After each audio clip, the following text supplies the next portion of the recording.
After assessing the damage to the Ferrari, we bumped into Mike Mansfield, the owner of a beautiful Ferrari F430. Mike, this is your Ferrari F430. Yep. And tell me a little bit about why an F430. Why Mike decided this was the car, the sexy car for him.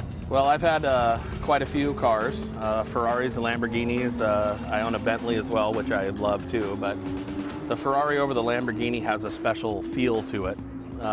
Without the all-wheel drive system, a Lamborghini feels a little heavier, and there's just a passion with the Ferrari and the feeling and the history behind the Ferrari that makes it so special. So now tell me about track day for you. What is track day for you? Track day for me is no sleep the night before because I'm so excited. But like Christmas? It is like Christmas. I love it. It's scary because the car's worth a lot, and you want to drive as safe as possible, yet you want to go as fast as possible. So it kind of tugs you at both ways. But, any close calls? No close calls, but I envision close calls, which keeps me going slow enough. That's what keeps you awake at night. That's what keeps me awake at night. Let's find out about some more fabulous Ferraris here at Track Day. So, Brandon, you have yourself this very beautiful new Scuderia.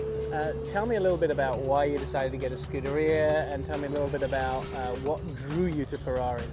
Well, I bought a Maserati about 3 years ago, and didn't really realize what a Maserati could do, and so I went to Maserati race school, and I was stunned what a professional can do with these cars. And so when I was ready to go up to a Ferrari, I just decided to bypass the 430 and go straight into the best of the best. There's nothing like going from owning a 4-bedroom house in Portland to the grand tower in the middle of the city. Yes, that's true. So this is the big baby, and you're here at Track Day. What's Track Day for you?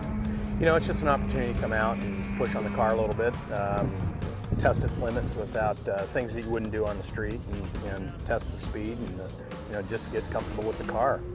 And you obviously drive this on a semi-regular basis. How different was it to get out on that track with those turns at 150 miles an hour?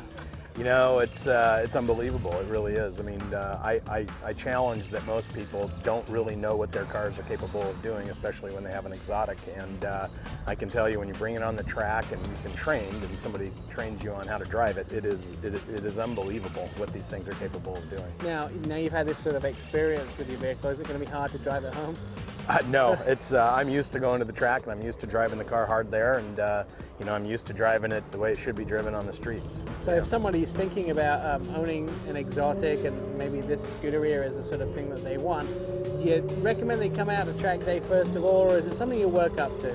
You know, I would say, unless you've got a lot of time behind the wheel and you've gone to some schools and you're familiar with how to drive the cars, it really is irrelevant at that point. If you're in love with the car, this car could sit behind glass and be a work of art, right. And some people want to own cars to do that, and this car can be driven as a super race car, whatever your pleasure is. But I would say if you don't have a lot of track time, it's going to be relative.